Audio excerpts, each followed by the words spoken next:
What's good, YouTube? It's your boy, Uber Sports TV, back at y'all with another one.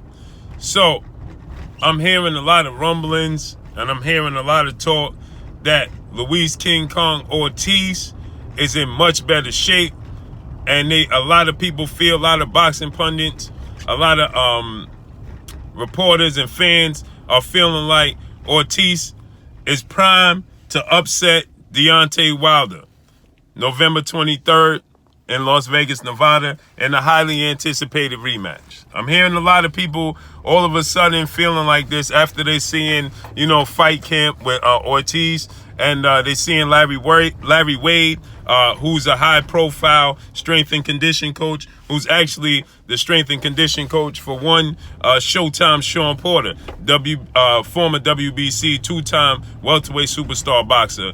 That's his strength and condition coach, and we know Sean Porter is never short on strength and condition, right? We never see Sean Porter, guys. So that's the reason why people are pointing to Luis Ortiz.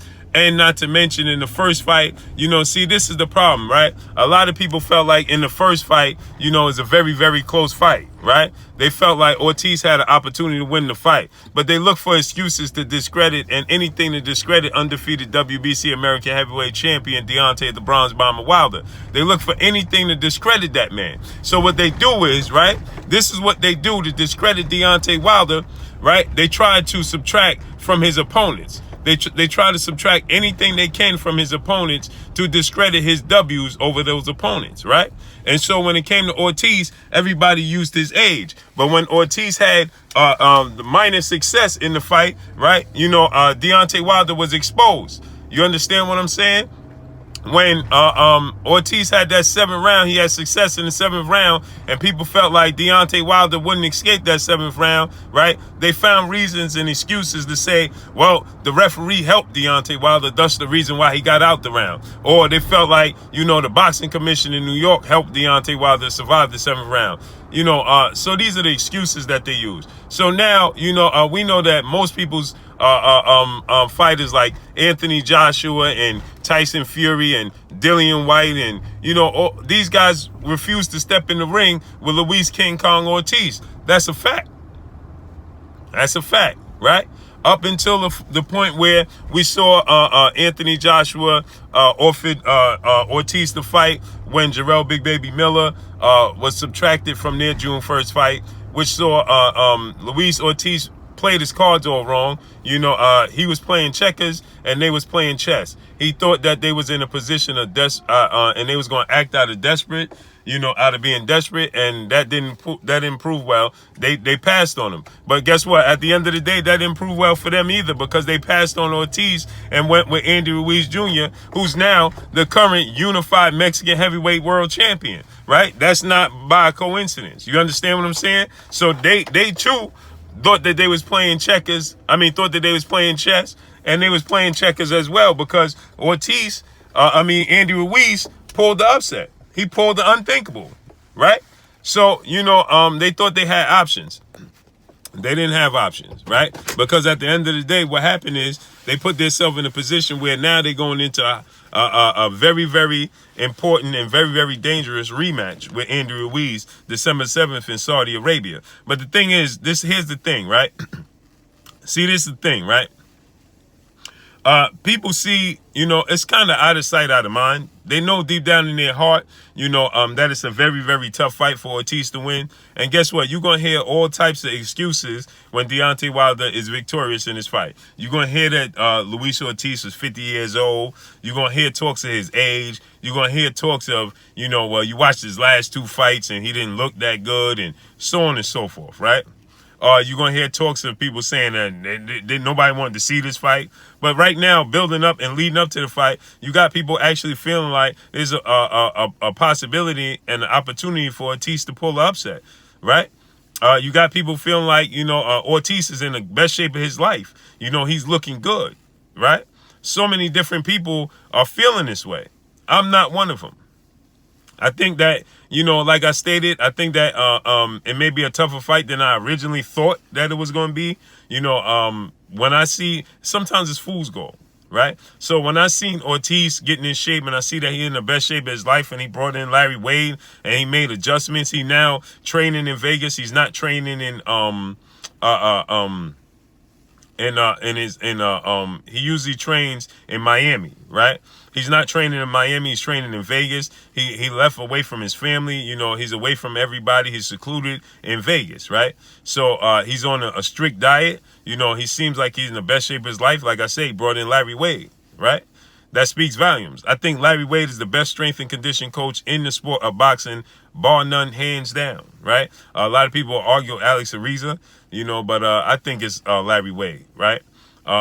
So with that said, you know, I think that styles make fights, and I think that Luis Ortiz style is going to give Deontay Wilder some trouble in the early rounds, but the difference in this fight is going to be the patience of Deontay Wilder. Patience. Patience is virtual, right? Patience is everything, right?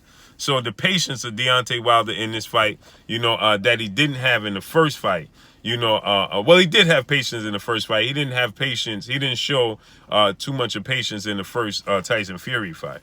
But in this here second fight with Ortiz, he's going to be a lot more patient. He understands what Ortiz is trying to do. He understands what Ortiz is trying to go, and he won't allow that in the second fight. Right, and it's going to be, it might be a little fairly boring in the beginning because he's going to be patient. He's going to use his jab, and the only thing that's not going to make it boring is if Ortiz is able to withstand his jab and counter his jab. Right, if he's able to withstand it and not be able to counter it, you know, he could be in survival mode. You understand what I'm saying? So the jab is going to be the key for Deontay Wilder because he's now going to hide the right hand. He's going to hit and clip Ortiz with the right hand. Ortiz is not going to see it. He's very aware of it. But Deontay Wilder's athleticism, his speed, and his understanding and timing of distance and timing is going to play a major role. He understands the distance and timing. He's already been in there with 10 rounds with Ortiz. So, you know, he's not going to allow the upset. Now, it might be, like I said, a tougher fight than most think it is going to be. You get guys like Big John Fury, father of Tyson Fury, that feels like this is going to be a 3 to 4 round fight at best, at max for him, that in his mind. I originally thought that as well. What changed it is the dedication from Ortiz, you know, going into this rematch, right? And his will, you know, this is his opportunity. This is his last gasp. So he's going to leave it all out in the ring. You understand what I'm saying? He's not going to fold up like Bermane Stiverne did. And so with that, it's going to make for an exciting fight. It's going to make for a difficult fight. It's going to make for a chess match for Deontay Wilder. But I think he's game for it. You understand what I'm saying? He's going to use the jab to the solar plex, which is going to be fool's gold for Luis Ortiz, because when Deontay Wilder reaches for the solar plex versus a southpaw, Ortiz is going to feel like his straight left hand is there. You understand? So he's going to let the straight left hand go early and often because he's going to feel like it's there. Because when Wilder reaches down to his solar plex with the straight left jab, the straight left hand is going to seem to be available for him. He's going to let it go. And what's going to happen is he's either going to let it go or he's going to flinch. He's going to react to the jab to the body, right? And so what's going to happen is Wilder's going to end up fainting that jab to the body or fainting the jab up top. Ortiz is going to react, and Wilder is going to hide the right hand. He's going to hit him with the right hand, even flush and cleaner than he did in the first fight. This fight around, Ortiz is going to feel Deontay Wilder's power full-fledged on. You understand? The first fight, you know, he was kind of great. You go back and watch the first fight. Outside of the uppercut that finished the fight, he never truly really landed a straight, clean shot on Luis Ortiz. And that's a testament to Luis Ortiz and his skills and his boxing knowledge, his boxing IQ, right? He rolled a lot of punches. It's just that Deontay Wilder has power, arguably the hardest puncher in the sport of boxing have ever witnessed. You understand? So he grazed him with power and it hurt Ortiz.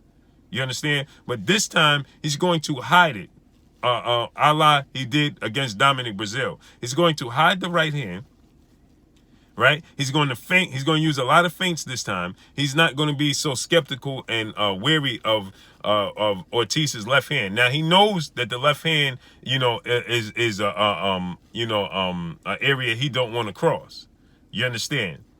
So, but the thing is, he understands the distance and the timing with Ortiz, haven't been in, and he understands he's the more athletic boxer. You understand? He knows that he could weather storms. He's not going to make this mistake of setting traps and allowing himself to get set in traps. You understand? So he's going to, like I stated, he's going to use the jab to the solar plex. He's going to use it early and often, right? And he's going to touch him. He's going to touch him. He's going to make Ortiz very, very aware of that jab to the solar plex. It's a very, very long jab. And he's going to throw it with authority. Unlike you saw Sergey Kovalev do against Saul Canelo Alvarez, you're going to see Deontay Wilder throw the jab with more authority, a la he did against Chris Arreola. Chris Arreola fight was stopped based off of a jab. I'll say this to you again. Maybe y'all didn't understand this. Maybe y'all didn't pay attention. He stopped Chris Arreola based off of a jab, right? So that means he's going to throw it with authority. You understand, Sergey Kovalev stopped Anthony Yard, dropped him and knocked him out with a jab. He didn't throw one jab with authority in the whole Canelo Alvarez fight. That's not going to be the case with Deontay Wilder. No, it's not going to be the case. He's going to throw it with authority. He's going to land it on the body. He's going to test Ortiz's body, right? He's going to make Ortiz, and see, when he lands that jab to the solar plex, it's going to freeze Ortiz. It's going to do one and two things. It's going to freeze him in his tracks. He's going to do like that and have to reset, and you're going to see him, you know, do what he do, reset, or he's going to try to react on it. Now, that's what Wilder wants him to do. Either which way, Wilder wins, right? He wins that chess match. Why? Why does he win that chess match? If he reacts and goes like this, right, that means he's not on the offensive. He's going to be on the defensive. He's going to have to keep resetting. If he reacts to it, then it's going to allow Wilder to hide the right hand. What I mean by react is he's going to do something to react, and so Wilder's going to feint it and make him react, and Wilder's going to come with the right hand. Bang! And it's good night, Irene. You understand what I'm saying? So, yes, Ortiz is going to be a high-level chess match this time going around, right? And I do think that Wilder's going to end it earlier than he did the first time, because he ended it in the first fight in the 10th round. This time around, it's going to end within the 7th or 8th round. And like I said, the first 4 rounds, you're going to see a high-level chess match. By the 5th round, you're going to see Wilder landing some flush jabs. Bang! Bang! To the solar plex. Boom! He's going to freeze Ortiz. Boom! Right? And Ortiz is going to look slow. He's going to always look a step behind in this fight. And that's not going to be because of his age. That's not going to be because he don't have it. That's going to be because Deontay Wilder is going to continue to use the jab to make him restart. That's why he's going to be a step behind. And so then when you a step behind and you feel yourself behind on points and you feel yourself behind in the fight, you make mistakes. And he's going to force the Luis Ortiz to make a mistake. Mark my words. So I have Deontay winning by knockout by the 7th or 8th round. Point blank and period. Now, this is the heavyweight division. Anything can happen.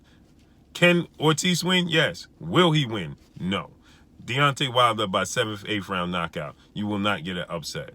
Contrary to popular belief, you're going to hear a lot of people using a lot of excuses saying after the knockout, well, we knew he was old. We knew he's 50 years old. See, but if you see Wilder hurt or anything of that nature, right, that's not going to come out. You're going to hear Wilder was exposed. You know, that's how it goes. Catch 22. But that's all I got for y'all. Y'all already know what it is. It's your boy Blue, Blue Blood Sports TV. Hate, like, comment, and subscribe. You haven't subscribed? Hit the subscribe button. Hit the like button. Hit the bell icon to get all the new notifications. Follow me on Instagram at Blue Blood Sports TV, all one word. Y'all already know what it is. Shout out to the entire LDBC. Shout out to New Media. Shout out to Black Media Row. Make sure you like and share these videos. That's all I got for y'all. Peace.